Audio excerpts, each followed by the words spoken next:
للہ الحمدللہ رب العالمین والصلاة والسلام علی حبیبہ محمد وآلہ وصحبہ اجمعین اما بعد فاعوذ باللہ من الشیطان الرجیم بسم اللہ الرحمن الرحیم قال اللہ تعالی فی القرآن الکریم والفرقان الحمید الذین آتیناہم الکتاب یعرفونہ کما یعرفون ابناءہم الذین خسروا انفسهم فهم لا یؤمنون اللهم سبحانك لا علم لنا الا ما علمتنا انك انت العلیم الحکیم مولایا صلی وسلم دائما ابدا علی حبیبک من زانت به الاسر. معزز سامعین کرام، السلام علیکم ورحمۃ اللہ وبرکاتہ. اس آیہ کریمہ میں اللہ جل شانہ نے ارشاد فرمایا ہے کہ وہ جن کو ہم نے کتاب دی ہے ان یعنی پیغمبر صلی اللہ علیہ وسلم کو اس طرح پہچانتے ہیں جس طرح اپنے بیٹوں کو پہچانتے ہیں. جنہوں نے خود کو نقصان میں ڈال رکھا ہے پس وہ ایمان نہیں لاتے. جتنی بھی آسمانی کتب یا صحائف اللہ کریم نے انبیاء اور رسول کو عطا فرمائے، جو تسلسل بھی جہاں نصیب ہوا، جو احکامات تھے جو اس وقت کے اسلامی حصے بیان فرمائے گئے، ایک حصہ ہر جگہ ارشاد ہوا. وہ بشارت جو بعثت محمد الرسول اللہ صلی اللہ علیہ وسلم کی ہے وہ ہر اللہ کے کلام میں موجود تھی، اور اللہ کے ہر مقرب ہستی نے، چاہے ذمہ داری ایک مخلوق کے حصے تک تھی، عددی حصہ کتنا تھا، تمام تک جو بات پہنچائی اس میں بعثت محمد الرسول اللہ صلی اللہ علیہ وسلم کی جو خوشخبری ہے یہ بھی بیان فرمائی گئی.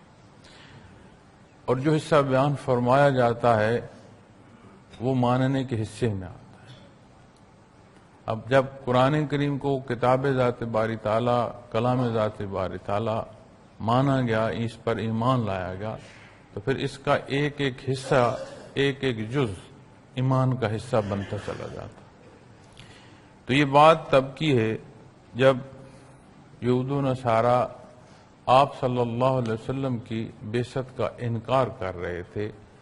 تو اس انکار پر اللہ کریم نے یہ ارشاد فرمایا کہ یہ جو لوگ انکار کر رہے ہیں انہی کے پاس جو حصے کلام ذاتی سابقہ کے موجود ہیں اس میں آپ صلی اللہ علیہ وسلم کو اس طرح اور اتنا واضح بیان کیا گیا ہے کہ جیسے اب آپ غور کریں کہ اولاد کا پہچاننا اور عام آدمی کے پہچاننے میں ایک بہت فرق ہوتا ہے. عام آدمی کو جب پہچان کی بات آتی ہے تو اس کی شکل و صورت یا قد کاٹھ یا وجود کی بات آتی ہے کہ اس شخص کو میں نے پہلے دیکھا ہے تو اسے پہچانا. بچہ معصوم ہوتا ہے تو اس کا وہ مزاج جس میں اس کا کلی اختیار نہیں ہوتا، اس سے لے کر اور جوان ہونے تک کا جو اس کا مزاج ہے، ایک ایک بات، ایک ایک پہلو والدین کے ہاتھوں میں سے گزر رہا ہوتا ہے. تو وہ کلی طور پر جانتے ہیں کہ کس موقع پر اس کا کیا مزاج ہے، کس بات پر اس کی کیا سوچ ہوگی، کس حد تک جا سکتا ہے، کتنا مضبوط ہے، کتنا کمزور ہے. صرف شکل و صورت یا ظاہر کی بات نہیں ہوتی. اس طرح جب عمومی آپ بات کریں گے نا پہچان کی، تو جو عمومی پہچان ہے دنیا کی، اس میں یہ پہچان تمام پہچانوں سے زیادہ مضبوط ہے جو والدین کی اولاد کے لیے. اولاد اتنا والدین کو نہیں پہچان پاتی، لیکن والدین جتنا اولاد کو پہچان سکتے ہیں کیونکہ انہی کے ہاتھوں میں یہ پروان چڑھ رہا. تو اللہ کریم نے فرمایا جس طرح کوئی اپنی اولاد کو پہچانتا ہے نا، اے میرے حبیب صلی اللہ علیہ وسلم، یہ اس طرح آپ کو پہچانتے ہیں. اب جو اگلا حصہ ساتھ بیان فرمایا کہ الذین خسروا انفسهم فهم لا یؤمنون، جنہوں نے خود کو نقصان میں ڈال رکھا ہے پس وہ ایمان نہیں لاتے. یعنی یہ جو انکار کر رہے ہیں، اس انکار کا سبب یا اس انکار کی یہ جو حدیں ہیں یہ ان کا اپنا کردار ہے. ان کی اپنی ذات ہے، وگرنہ یہ پہچانتے ہیں۔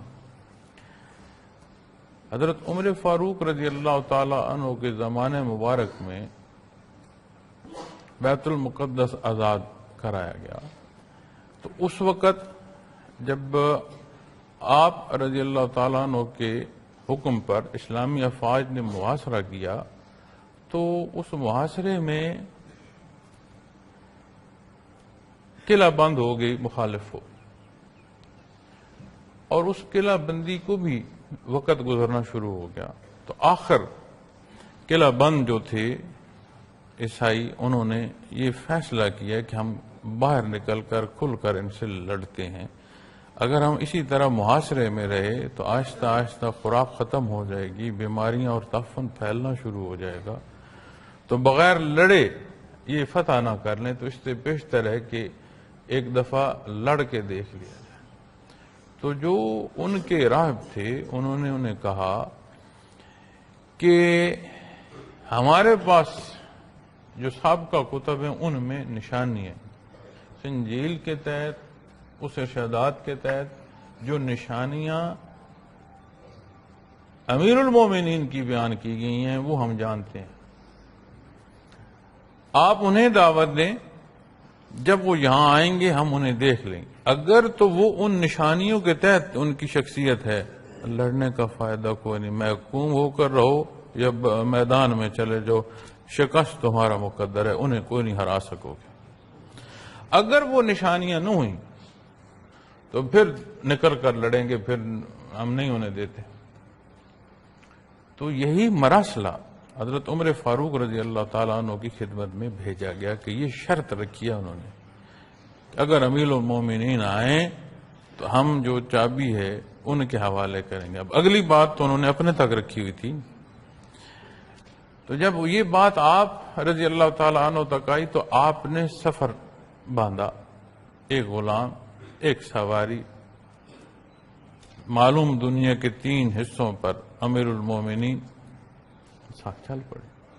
اب جب آپ چلے تو آپ نے کہا کہ تم بھی انسان ہو، یہ جانور بھی جان رکھتا ہے، دونوں بیٹھے تو بھی ظلم، میں بیٹھوں تو بھی زیادتی، تو ایسا کرتے ہیں باری باری اس پر بیٹھتے ہیں۔ آپ رضی اللہ تعالیٰ عنہ ایک حصہ مقرر کر لیا سفر کا، تو ساری مسافت میں جب بھی وہ سواری چلی، ایک سوار ایک کے ہاتھ میں مہار، کبھی امیر المومنین سوار، کبھی امیر المومنین کے ہاتھ میں مہار۔ اسی صورت میں جب آپ پہنچے تو اسلامی لشکر کے پاس پہنچے تو آپ کو سفید نقرہ گھوڑا بہت خوبصورت پیش کیا گیا، لباس پیش کیا گیا کہ حضرت یہ مخالف فوج ہے، ان پر کوئی روب کا حصہ جو ہے وہ ضرور ہونا چاہیے۔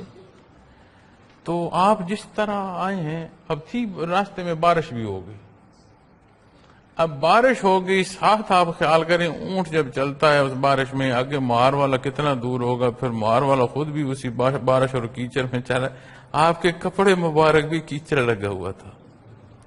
تو حضرت یہ کس طرح آپ نے انہوں نے گھوڑا پیش کیا، بولے نہیں، آپ ایک دفعہ گھوڑے پر بیٹھے، نیچے اترے، اس نے کہا لے جاؤ گھوڑا، میں جس طرح آیا تھا میں اسی طرح جاؤں گا، مجھے ذات دکھانا مقصود نہیں ہے، وہ اسی طرح چل پڑے۔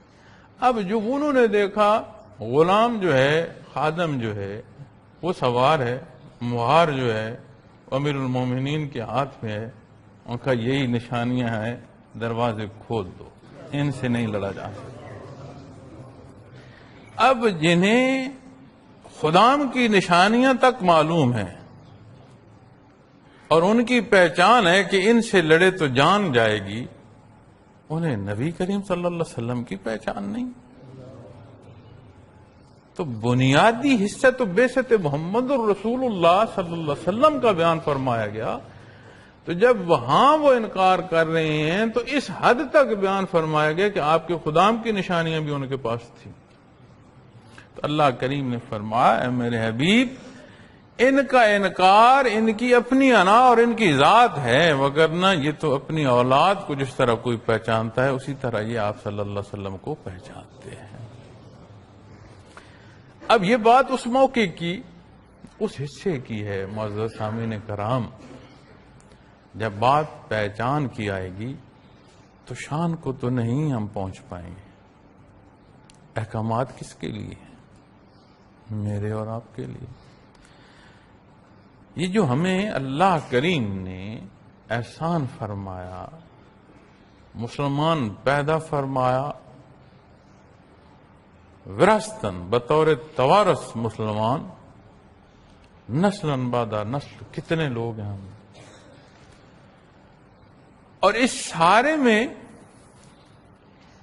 جو ہمیں حصہ حقائق سے آشنا کرنے کا ہے، اپنی ذات اور اپنی حیثیت سے شناسائی کا ہے، خالق اور جو خالق اور مخلوق کے مابین تعلق ہے اس سے شناسائی کا ہے، وحدانیت باری تعالی سے اس کے قرب کے حصوں تک جو حصے شناسائی کے ہیں کہاں سے لے رہے ہیں؟ ایک ذات ہے محمد الرسول اللہ صلی اللہ علیہ وسلم۔ میرا زبان و بیان، میرا عمل، میرا کردار بتا رہا ہے کہ میں نے آپ صلی اللہ علیہ وسلم کو پہچانا۔ امتی ہے، یہ وہ پہچان ہے جو کفار کو بیان فرمائی گئی۔ جسے امتی ہونے کا شرف عطا ہوا، بات تب کی ہو، بات آج کی ہو، بات روز معاشر تک کی جو فرصت ہے اس دارالعمل کی، اس میں کسی مسلمان کی ہو، اس کی پہچان کیا ہوگی؟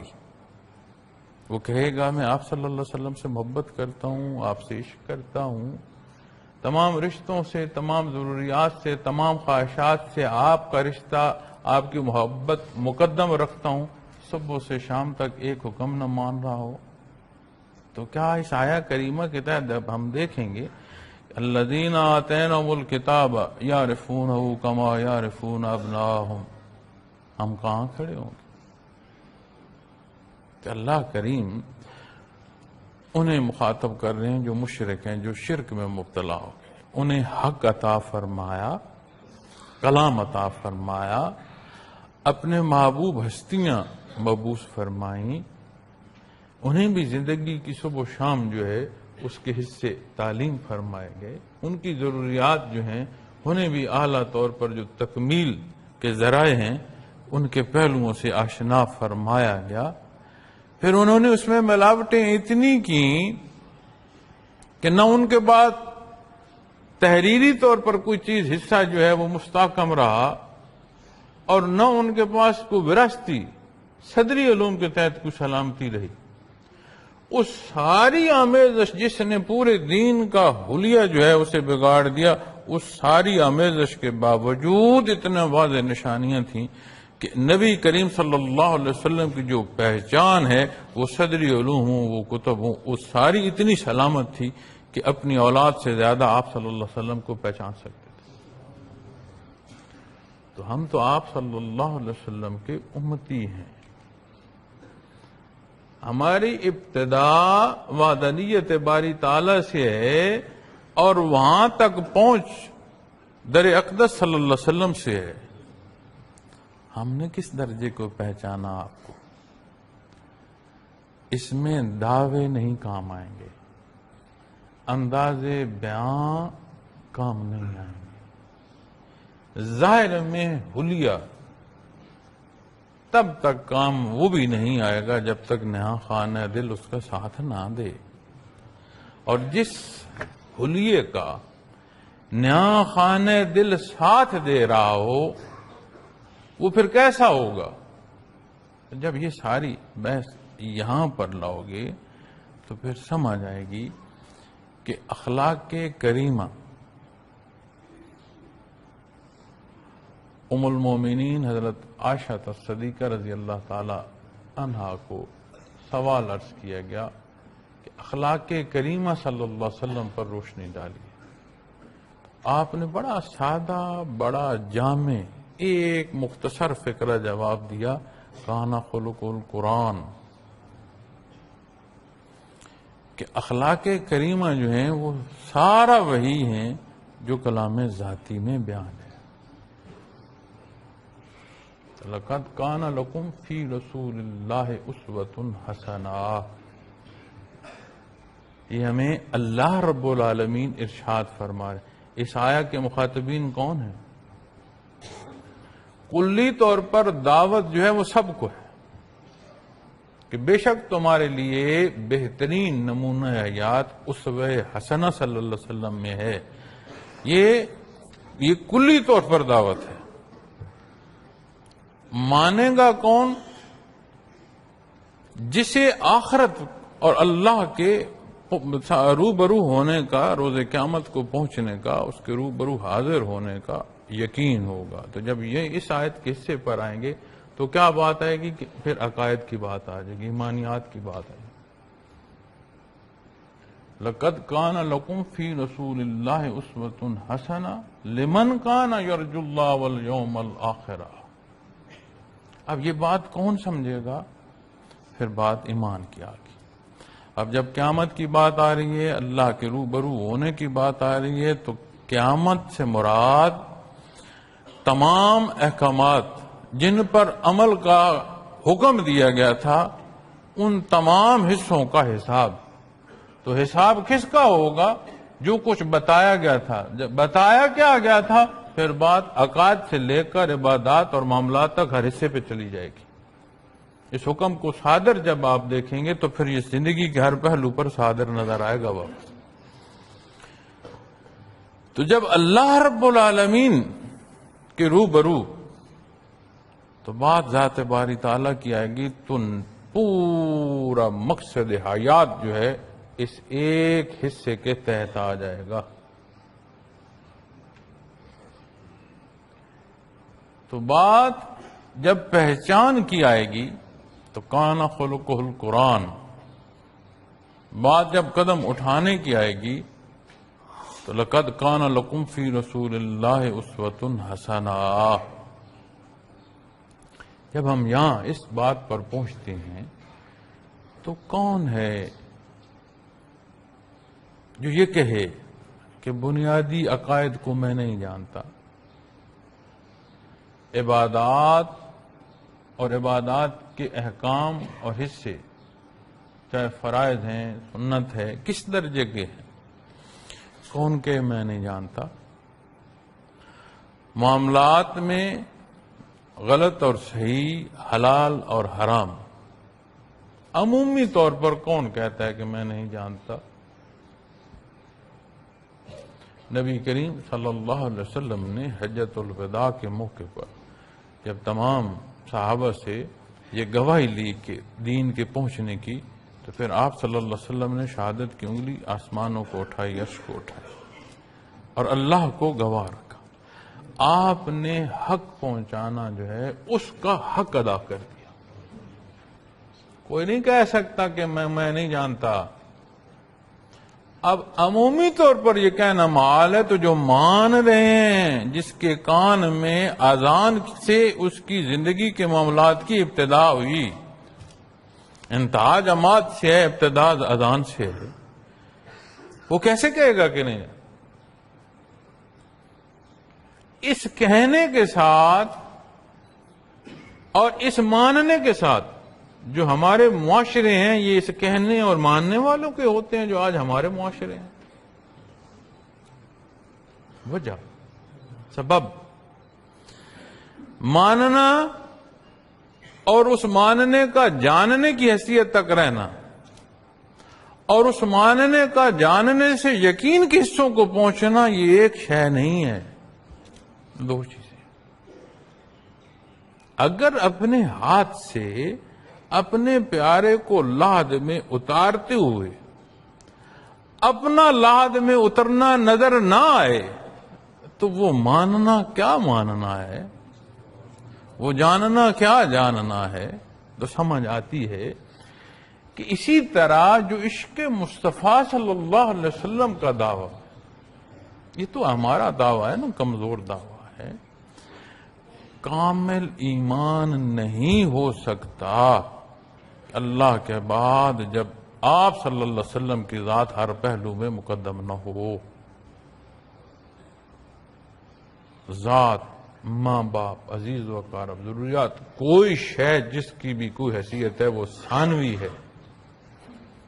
وہ تعلق، وہ محبت، وہ عشق نہ ہو تو کامل ایمان نہیں ہے.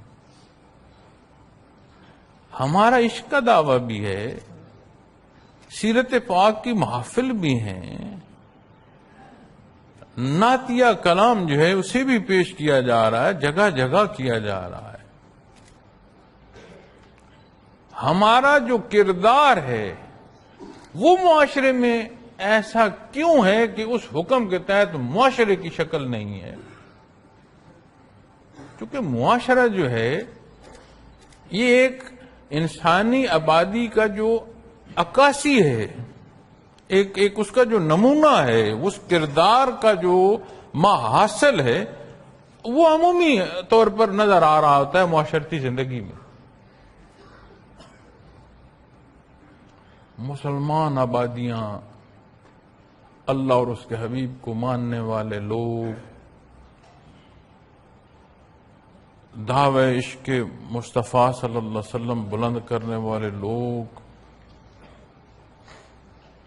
مسجد میں آئیں اور اس مسجد کو، جسے مساجد للہ کلام ذاتی فرماتا ہے، اس کے سوئچ بورڈ سے ایک لائٹ کا بٹن آن آف کرنا گھر کے لائٹ کے بٹن کے آن آف کرنے سے فرق. یہاں کا بل محلے نے دینا ہے، وہاں کا بل ذات نے دینا ہے. یہ کیسا چاہنا، کیسا ماننا، یہ کیسا اظہار محبت. اب جب اس سارے کو آپ نچوڑیں گے، اس کردار کی نچوڑ دیکھیں گے، تو یہ شکل جو آج ہمارے معاشرے کی ہے یہ از خود سمجھ آئے گی، اس کا سبب سمجھ آئے گا. کہ کپڑا جب گیلا ہو اسے نچوڑا جاتا ہے، اور جس رنگ میں اسے دھویا جائے، نیل اگر لگائے نا جی تو صابن لگا ہو تو اس کا پانی نچڑے گا تو اور طرح کا ہوگا. اس کے ساتھ اس کو نیل لگا دیں تو اس کپڑے کو نچوڑیں گے تو جو پانی نچڑ رہا ہوگا اس کا رنگ نیلا ہوگا. تو جب آپ اس معاشرتی زندگی کو نچوڑیں گے تو یہی رنگ نچڑے گا جو آج ہمارے معاشرے کا ہے. نہ کوئی رشتہ سلامت رہا ہے، نہ کوئی لحاظ رہا ہے، نہ کوئی قدر رہی. نفسا نفسی ہے، اور خواہشات دنیا اس شدت پر ہیں کہ عبادات کے بدلے میں بھی ہم دنیا دیکھتے رہتے ہیں. اس سارے کو ایک دفعہ سوچیں، گرد و پیش ضرور دیکھیں، مخاطب کسی کو نہ کریں. جب مخاطب کرنے کی بات آئے تو خود کو کریں. اس حصے تک دیکھتے آئیں. جب اس حصے کو دیکھتے آئیں گے پھر میں آپ کو عرض کرتا ہوں کہ یہ جس بات کو جمع ہے اسے اللہ نے کیا اہمیت ارشاد فرمائی. اس آیہ کریمہ میں جہاں نمونہ بیان فرمایا گیا آپ صلی اللہ علیہ وسلم کی ذات اقدس کو، آپ کے اخلاق کریمہ کو، آخر میں فرمایا ذکر اللہ کثیرا. کسے نصیب ہوگی یہ عظمت کہ اس کا اتباع محمد الرسول اللہ صلی اللہ علیہ وسلم ایسا نصیب ہو اسے کہ اس کے ماننے، اس کے جاننے، اس کے بیان سے ہوتا ہوا اس کے ظاہر کو بدلتا ہوا باطن کو اس درجے پر لے جائے کہ خالص نیت سے منو ان اتباع محمد الرسول اللہ صلی اللہ علیہ وسلم نصیب ہو جائے. کیسے؟ جب یہ یقین پختہ ہوگا کہ یہ سدا کی بادشاہی دنیا جسے میں سمجھ رہا ہوں میری نہیں، نہ رہا نہ رہے گا کوئی، رہے گا نام اللہ کا. اس سارے کے ساتھ مجھے اس کے حضور پیش ہونا ہے. جب اس کے حضور پیش ہونا ہے تو جو کچھ اس نے دیا اس کا حساب ہے، اور اس دیے کے حساب کے لیے مجھے کیا ضرورت ہے، کون سا حصہ ہوگا جو مجھے اتنی تقویت دے، جو مجھے اتنی طاقت دے، جو مجھے اپنے آپ کو حاوی ہونا. یہ عام بات نہیں ہے. آپ تاریخ انسانی پڑھیں، ایک ایک فرد نے آبادیوں میں اس طرح طاقت اختیار کی کہ وہ دنیا کے کتنے حصے جو ہیں وہ فتح کرتے چلے گئے. کسی شخص کی بھی سمانے پڑھ لیں.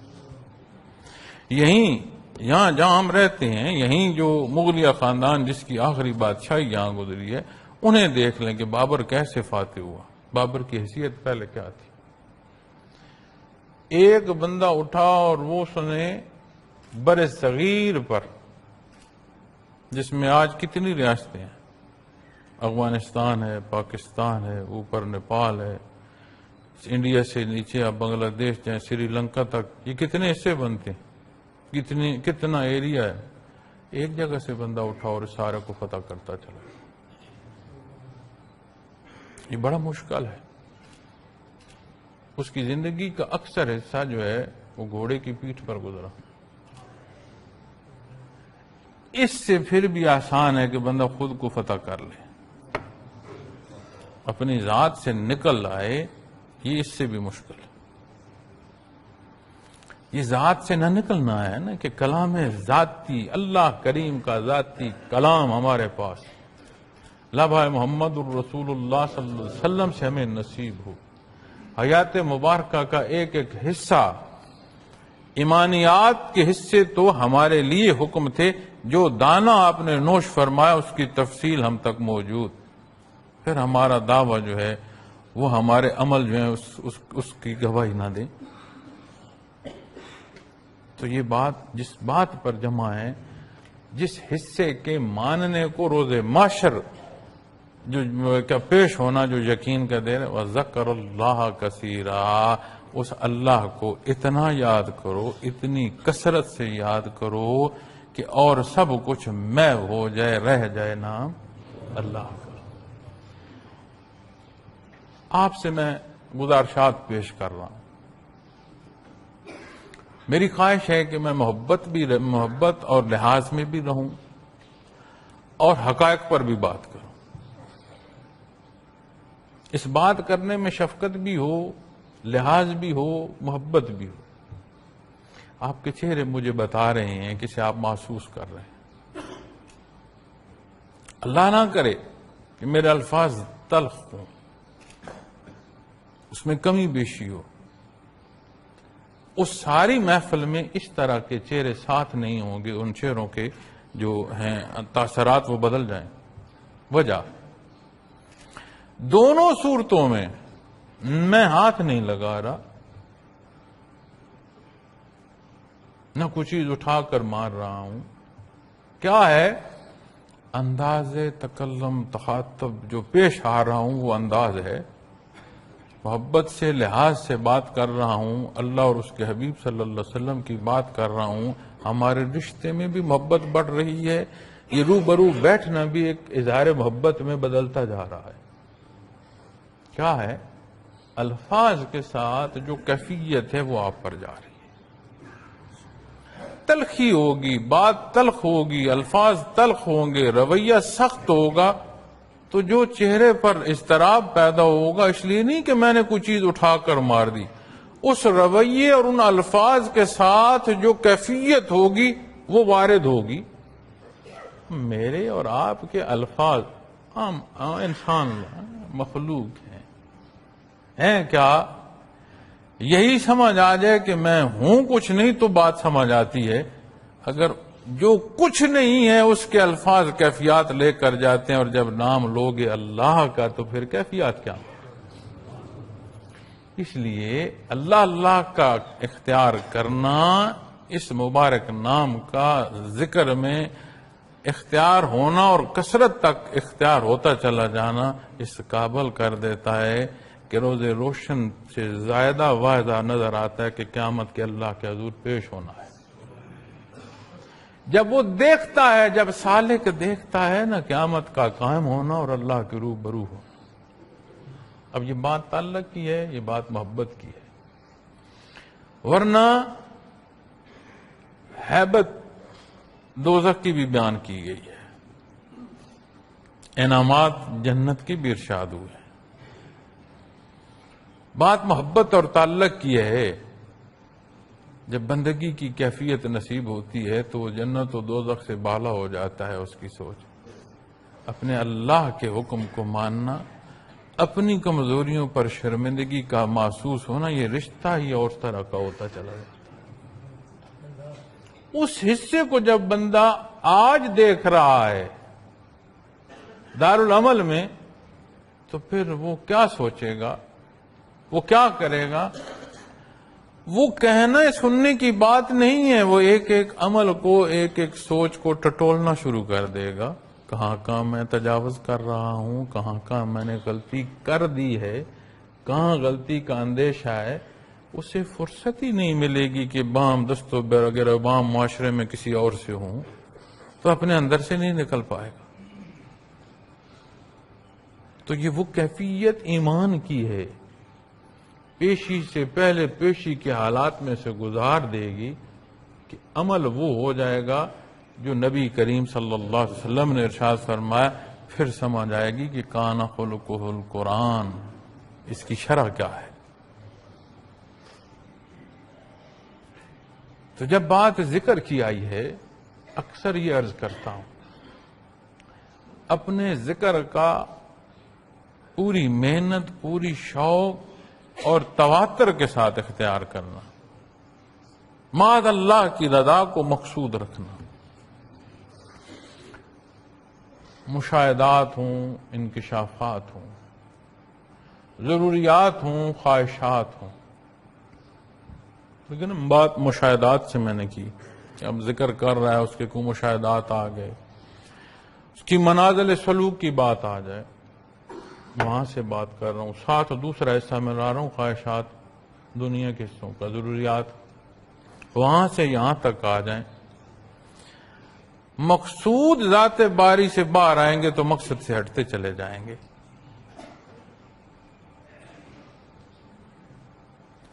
مقصود ذات باری تعالی ہو تو ماں کی محبت میں اٹھایا گیا کوئی قدم غار کے دہانے سے پتھر ہٹا دے تو یہ اس کی شان ہوتی ہے. تو جو احکام والدین کی خدمت کے ہیں، اس میں ماں کی خدمت کرتے ہوئے احسان جتانے کی ضرورت نہیں. حدیث غار کا حوالہ عرض کر رہا ہوں کہ جب مقصد اللہ کی رضا ہوگی تو اس رضا میں اٹھا ہوا قدم، اب یہ اہل اللہ کی اپنی حال ہوتے ہیں. میں حضرت جی رحمۃ اللہ تعالی علیہ سے یہیں بیٹھا آپ کے بیان میں کسی بزرگ کے حوالے سے واقعہ سن رہا تھا. بڑے سادہ اور متوجہ اللہ رہنے والے. اب یہ ان کی محبت کی بات ہے، اس میں کوئی فقی اور اس حصے پر نہیں ہے کہ وہ انہوں نے اپنی بات کر دوں. کہا میں اللہ سے عرض کروں گا بار اللہ مجھے قیامت میں دوزخ کے نچلے درجے میں بھیج دے. حضرت کیا کہہ رہے ہیں؟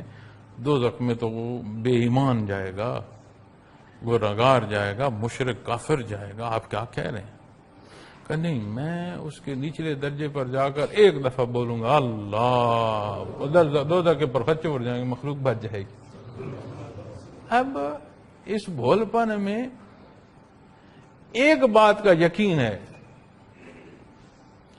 کہ اللہ کریم کا نام اور محبت، شوق اور اس کی اطاعت میں لیا گیا نام، اس کے سامنے کوئی شے نہیں رک سکتی. یہ دنیا کے جھمیلے رک جائیں گے، یہ صحت و بیماریاں کی پریشانیاں رک جائیں گی، یہ جادو جنات کے یہ جو اثرات ہیں یہ ٹھہر جائیں گے. اس سے بالا ہو جاؤ گے، سوچ اس سے بالا ہو جائے گی. ایسا نہیں ہے کہ اللہ اللہ کرنے والا بیمار نہیں ہوتا، اس پر تکلیف نہیں آتی، ایسا نہیں ہوتا، آزمائش نہیں آتی. حالانکہ اس میں ہمیشہ اللہ کریم سے یہ دعا کرتا ہوں بار اللہ کمزور ہوں، آزمائش اور امتحان قابل نہیں ہوں، ہمہ وقت رعایت چاہتا ہوں، تیرا کرم اور احسان چاہتا ہوں دنیا کے معاملات میں بھی. اپنے کو آپ کو دیکھنا چاہیے، اپنے سے بڑی بات نہیں کرنی چاہیے. اس کے باوجود یہ مستغنی کر دے گی. ہے کچھ نہیں مگر چاہیے بھی کچھ نہیں. کوئی تکلیف ہے، اس تکلیف میں قرب کی کیفیت محسوس ہو رہی ہے، وہ تکلیف پیاری لگ رہی ہے، یہ بندے کا حال بدل جاتا ہے۔ دنیا کی حیثیت کا رشتہ یا تعلق دنیا کے حالات میں تبدیلی کا سبب بنتا چلا جاتا ہے، اور جسے تعلق ماللہ نصیب ہو جائے جو رب العالمین ہے۔ یہ تعلقات، یہ حیثیتیں فانی ہیں، نہ صرف فانی ہے، ذاتی بھی نہیں ہے کہ چلو جی وقتی طور پر ہیں، ذاتی ہے، ذاتی بھی نہیں ہے میاں، یہ اس کی دی ہوئی ہیں، کب کہاں کس کو کیا دینا یہ اس کا فیصلہ ہے، کب کس سے کہاں کیا لے لینا یہ بھی اس کا فیصلہ ہے۔ تو جو وقتی اور لمحاتی طاقت ہے یہ بھی اس کی دی ہوئی ہے، کسی کی ذات کی نہیں ہے، اثرات کرتی ہے۔ جسے تعلق ماللہ نصیب ہو جائے تو اسے بڑے حضرت جی رحمت اللہ تعالی علیہ فرمایا کہ اسے مستغنی کر دیتے ہیں، اسے کیسر و کسرا کا تخت ہو یا سکندر ذوالقرنین کی بادشاہی ہو، فارسی کا شعر پڑھا کرتے تھے، مستغنی ہو جاتا ہے، اسے ضرورت نہیں رہتی۔ تو اللہ کا احسان اور اس کا کرم کہ اس نے ہمیں اپنے نام پر جمع فرمایا۔ اب اس تکرار کو کس محبت سے کر رہے ہو، اس نام کی پکرار اور اس کی کثرت کس شوق سے کر رہے ہو، چاہتے کیا ہو، سودا کیا کر رہے ہو؟ کہتا ہے نا میں نے جی نمازیں بھی پڑھی، میں درود شریف بھی پڑھتا ہوں، میں وظائف بھی کرتا ہوں، تلاوت بھی روز کرتا ہوں، گھر سے بیماری نہیں نکلی۔ میاں تو نے خاص نیت کی تھی کہ نماز واسطے شفا، تلاوت واسطے شفا، درود شریف تسبیحات میں سب سے بڑی تسبیح، دنیا و آخرت میں بندے کو عطا کرنے کی تسبیح درود شریف۔ تسبیح اس لیے پڑھی تھی کہ دنیا کے مسائل حل ہو۔ تو جب ان سارے حقائق کو دیکھو گے پھر اس روز سے پیشتر اہل جنت جو ہیں وہاں ایک اللہ کا بہت بڑا جو انعام ہے وہ یہ بھی ہے، سب سے بڑی ذات کا جو اللہ کریم کا انعام ہے وہاں تو دیدار باری تعالیٰ ہے۔ اہل جنت کا سب سے بڑا جو عظمت ہوگی یا انعام ہوگا وہ دیدار باری تعالیٰ۔ جنت کے بے شمار انعامات بیان فرمائے گئے، ان انعامات میں ایک انعام جو ہے وہ اطمینان ہے، جو جہاں جس جگہ ہوگا اسے اطمینان ہوگا۔ اب یہاں سے برزخ کا جو سفر ہے نا، میں یہ سمجھتا ہوں، اب یہ بات اس تعلق کی ہے کہ اس وقت اتنا ہوش رہتا ہے یا نہیں، لیکن میں یہ سمجھتا ہوں کہ وقت نزا سے ہوش ہو نا، وقت نزا کا ہوش ہوتا نہیں، لیکن جس مطلب کے تحت یا معنوں کے تحت ہوش میں کہہ رہا ہوں وہ سمجھنا کہ وقت نزا اگر ہوش ہو اس لمحے سے یہ دکھ شروع ہو جائے گا کہ جتنا وقت دنیا میں میسر آیا ہے میں اس کی بات کر رہا ہوں جو بحالت ایمان جا رہا ہے، ورنہ وقت نزا ہوش کا مطلب سمجھتے ہیں بغیر ایمان کے ممکن ہی نہیں ہے۔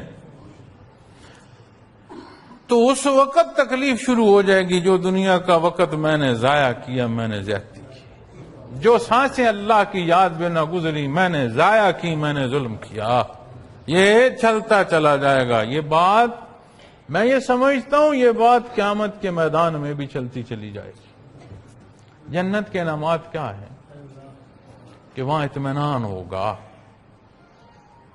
جو جس درجے میں جو جہاں ہے وہ مطمئن ہوگا۔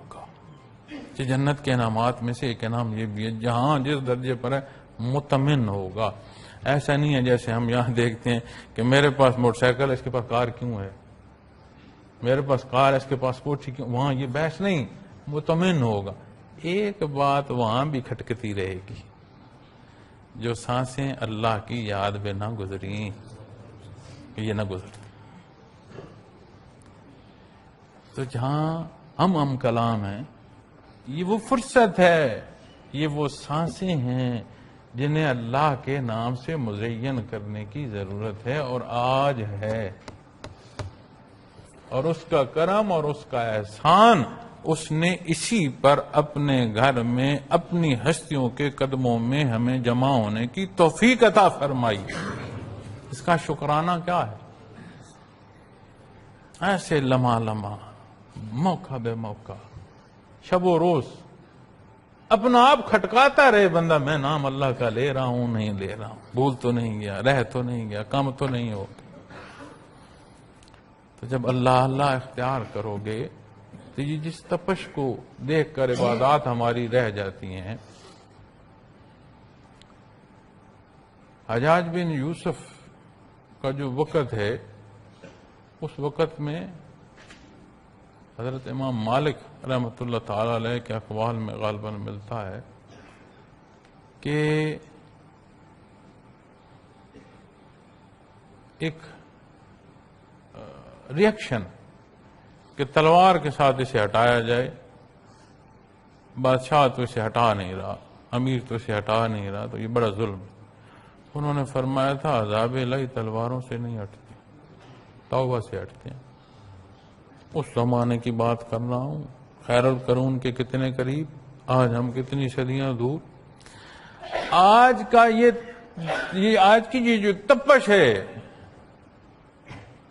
یہ جو معاشرے کی شدت ہے، عقل و دانش سے ایسے کم کر لوگ، یہ پکار اللہ اللہ کی، یہ چاہت اللہ اللہ کی، اور خالص اس کی رضا کو، اس کے حبیب کے اتباع کو، وہ سچی محبت جو تمام محبتوں میں افضل ہو جائے نبی کریم صلی اللہ علیہ وسلم کی ذات اقدس، وہ اس طرح اس حالت میں لے آئے گی کہ آگ کا کام جلانا ہے، اور حضرت ابراہیم علیہ السلام کے لیے ٹھنڈک، اور ٹھنڈک بھی وہ ٹھنڈک جو ٹھنڈک بھی تکلیف نہ دے۔ تو جس معاشرے کی ضروریات کی تکمیل کے لیے اللہ اللہ ہم چھوڑ دیتے ہیں، یہ اس کا حل نہیں، اس کے بڑھوتی کا سبب ہو جائے گا۔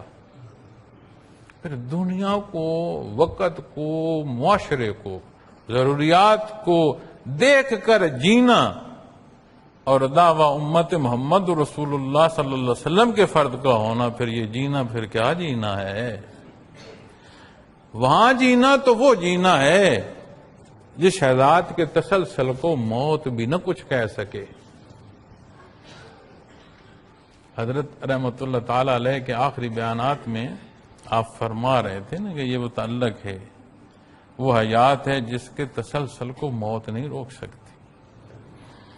تو اولیاء اللہ کے جو واقعات ہیں ان میں ایک واقعہ حضرت ہی یہاں سے بیان فرما رہے تھے۔ ایک دن آپ نے فرمایا کہ صاحب مزار سے کسی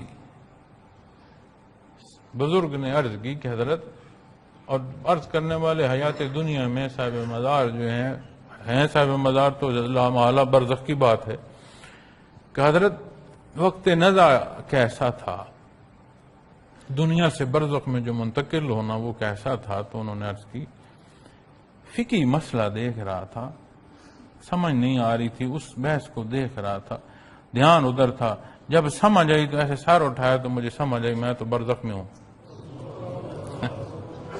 اللہ کے حبیب کی جو محبت ہے وہ ان سختیوں میں بھی اس طرح بندے کو ایمان عطا کرتی ہے، اور ایسی طاقت اور ایسا کرم اللہ کا احسان عطا ہوتا ہے، وقتا نظر پتہ نہیں چلا کہ میں کب دنیا میں تھا۔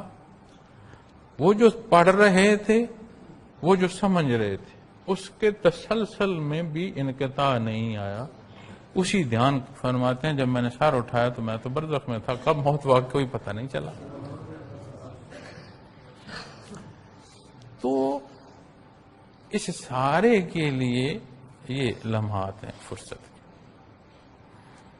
اور آخر میں ایک بات، یہ تھوڑی تفصیل رہ گئی، اس کے ساتھ پھر وہ عرض کرتا ہوں۔ الذین خسروا انفسهم فهم لا یؤمنون، اس سارے میں رکاوٹ کیا ہے اور کوئی نہیں روکتا؟ ذات۔ اسی لیے فرمایا جاتا ہے کہ سب سے آخر میں جو خرابی صوفی کے اندر سے یا کمزوری صوفی کے اندر سے نکلتی ہے وہ انا ہے، اتنی بری ہے، اتنی اس کی گہری جڑیں ہوتی ہیں کہ اپنی انا، میں نے یہ کہا تھا، میں نے یہ سوچا تھا، میں یہ چاہتا تھا، مجھے یہ کیوں کہا گیا، یہ جو ذات ہے نا اندر، یہ آخری سب سے جا کر نکلتی ہے۔ جنہوں نے خود کو نقصان میں ڈال رکھا ہے پس وہ ایمان نہیں لاتے۔ ایمان نہ لانے کا سبب بھی ان کا ذاتی کردار۔ جنہیں ایمان نصیب ہو اور وہ بد کرداری میں ڈوب رہے ہوں تو وہاں پھر کون ہوگا؟ ان کی اپنی ذات۔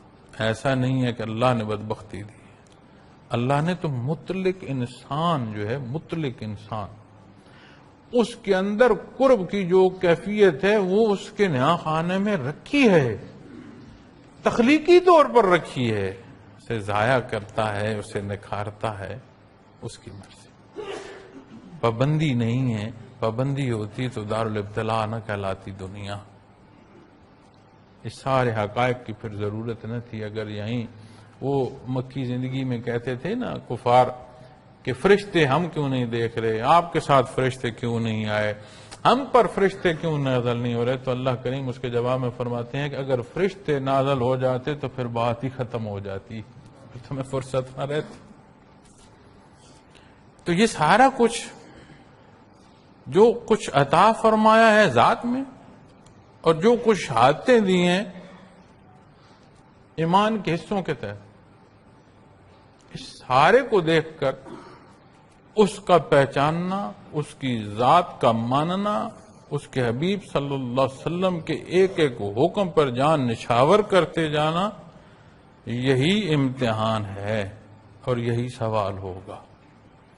اب جو بات میں اپنی اختتامی کہنا چاہ رہا تھا اور جس سے کہا کہ میں پہلے دیکھوں کہ عرض کر دوں یہ آخری حصہ جو تفسیر کا، تفسیر کے اس حصے کا نچوڑ کے ذات کو ڈھونڈو، یہ رکاوٹ تو نہیں بن رہی۔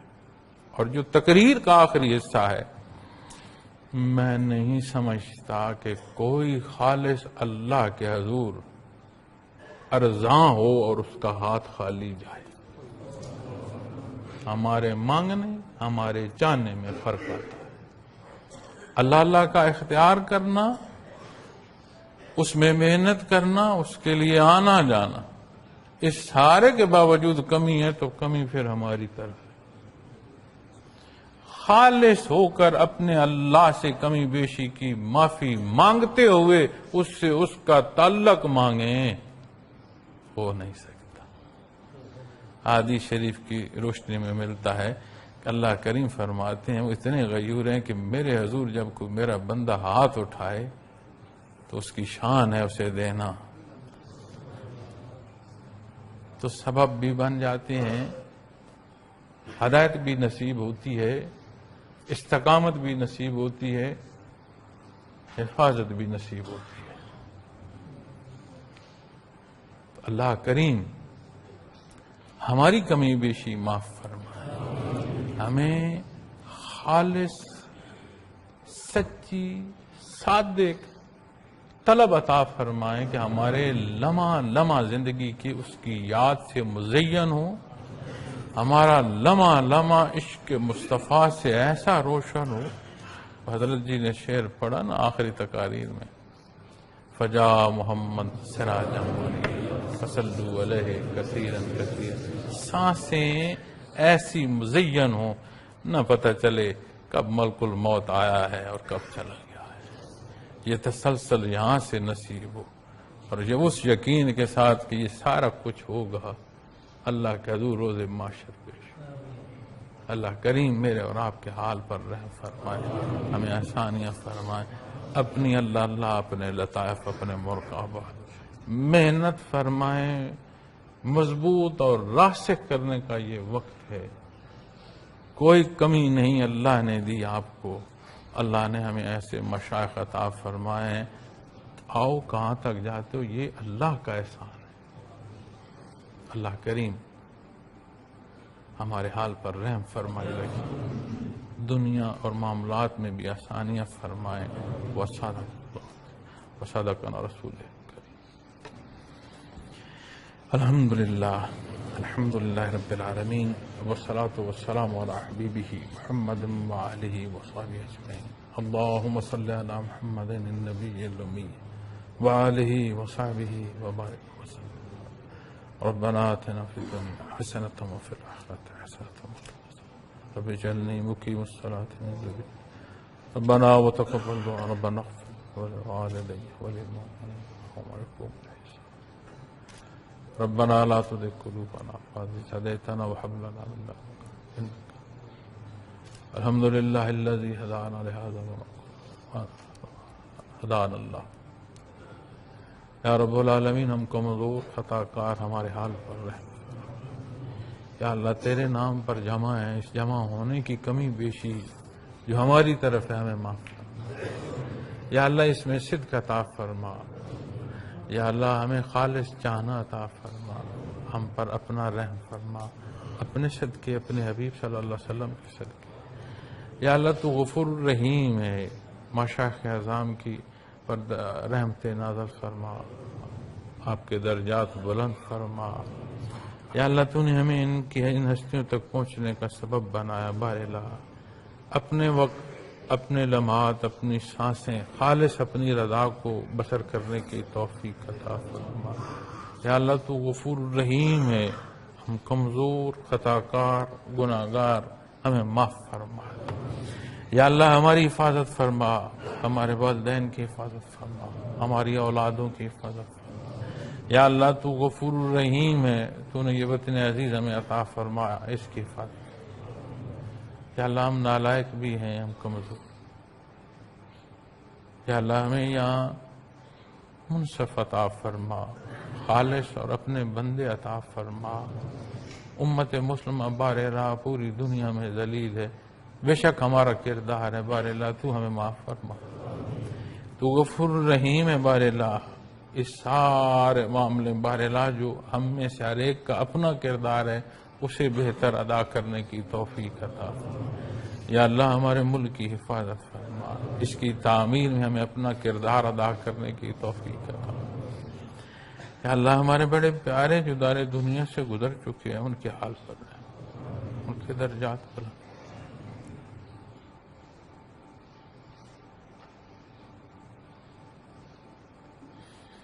یا اللہ تو غفور الرحیم ہے، ضرورت دنیا مصائب سہل فرما، دار دنیا سے رخصت سہل فرمانا، حیات برزخیہ آسان فرما، روز محشر شفاعت محمد الرسول اللہ صلی اللہ علیہ وسلم سے بہرمند فرما۔